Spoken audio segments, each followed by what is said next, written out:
I'm fascinated how everyone has different equipment.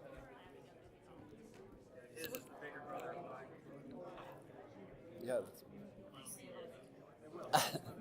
So we're really excited that you're here. We didn't know you were going to be here. But Me neither. We're really excited Hey, about it. thank yeah. you. I've been tweeting you since day one, first episode, because you're a scene stealer. Every time, with the manner, how can you talk us through the mannerisms? Because there's so much these intricate little things, little head movements or hand things that is that all from you or is that directed? Yeah, no, that's all from me. Those are choices that I made. Starting early on, we all knew that Edward was going to start as a good guy, going to meet him as a good guy, and he's going to be working in Gotham City Police Department as a good guy. And that's not very exciting dramatically. So, so I had to tell a story physically that was appropriate, which was that, I had to create someone that is not liked, not understood, not appreciated, kind of odd.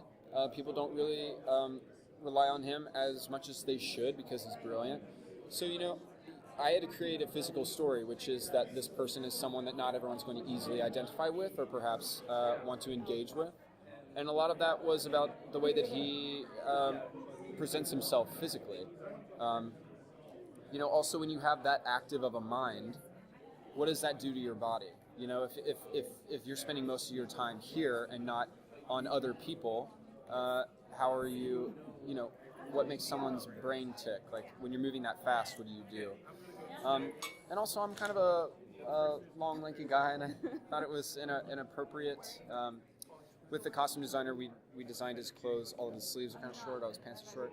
What does that do to someone's behavior when they're bigger than their clothes? Their brain is bigger than, the room. Yeah. So that was all really helpful in me creating his little tics. When he's essentially getting bullied for most of the time that he's on screen, do you feel a responsibility for maybe the viewers who are younger viewers who are going to watch and relate to it because they're maybe getting bullied themselves? Well, I hope that no, because the reality is that Edward, his response to being bullied is not great. He becomes a terror to an entire city. So I hope that people who do not have an easy time would respond differently, of course. But certainly, so yeah, no, that's my no. So if you're bullied, you do not have to hurt other people. Did you ever face bullies? Yeah, absolutely. Yeah, I was actually very overweight as a kid, and so I was picked on quite a bit and struggled with body size and body image and eating.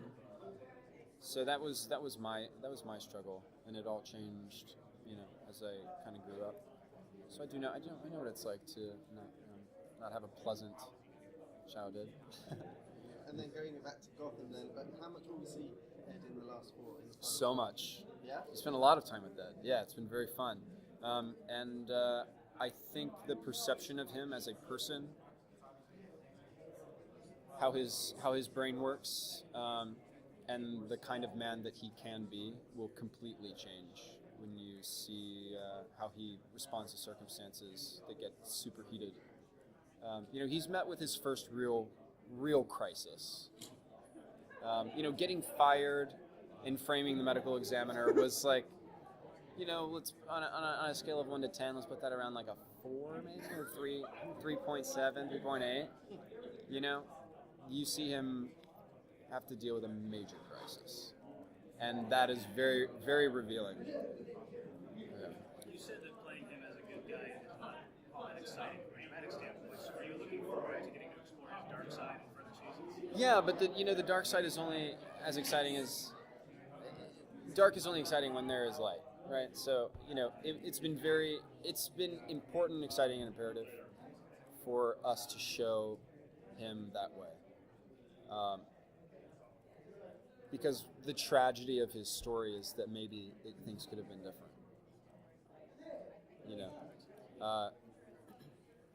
So yeah, and also the good guys are not always good. I mean, if someone would have appreciated him, would things have been different? Probably. There's a responsibility to take care of other people, you know, and when you don't, you lose them.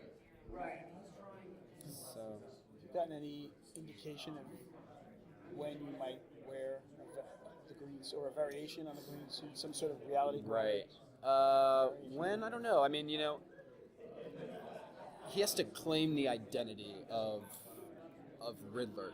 There has to be a decision eventually that is like, I'm going to now use my talents to hurt people and haunt people and taunt them. We're not there yet. He's reacting. At this point, he's reacting to things and responding to them. At the moment when he decides to be on the offense is perhaps the time that he will, don the identity and the clothing. We're not there yet. How challenging is it to do your own spin on such an iconic character? There's certainly a responsibility to not messing it up. It's really exciting. I genuinely feel more confident now than I did at the beginning of the season, and that's just from having spent 12 months, thinking about this person, being this person,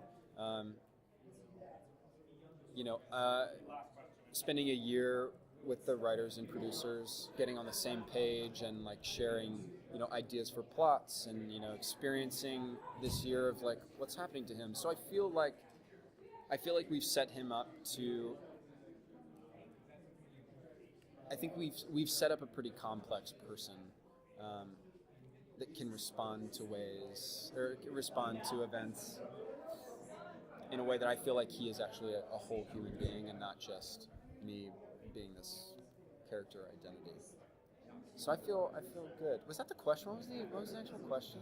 How to put your spin on an iconic character? Right. Yeah. No. I feel like what we're doing is unique. I'm really happy about it. Do you feel like that framing, which was so epic, by the way, what? the framing of the medical examiner, yeah. was that a sort of a teaser to the whole idea of, because he's so intelligent, he can use it in more than one way, and kind of the beginnings of maybe using it for not the best purposes? Yeah, that was certainly the first time you saw, at least a little bit of evil behavior from him. This sort of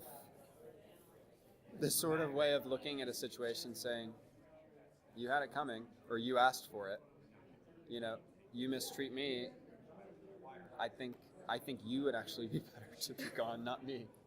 What am I doing wrong other than actually finding something, actually getting evidence? No one is listening to me. I'm the one that found something. You looked at this body and you didn't find anything. I did. Go. I can do your job better. This thing of like, I'm actually helping the police department by getting rid of this idiot who can't do his job well. Isn't that whole every villain is a hero in his own mind? Yeah. Eventually he's not going to be doing things to help people, but it was an unfortunate choice to doing what he felt was right. And it was quiet, no one noticed anything, so he got away with it.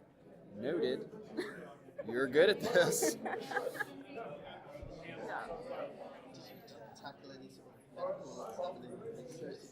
Did you look at anything? I did. I mean, I talked to someone about it. It was my research was minimal. I mean, it was enough to like not look like a fool or make drastically wrong choices. But this is someone who also doesn't necessarily follow procedure or rules, period.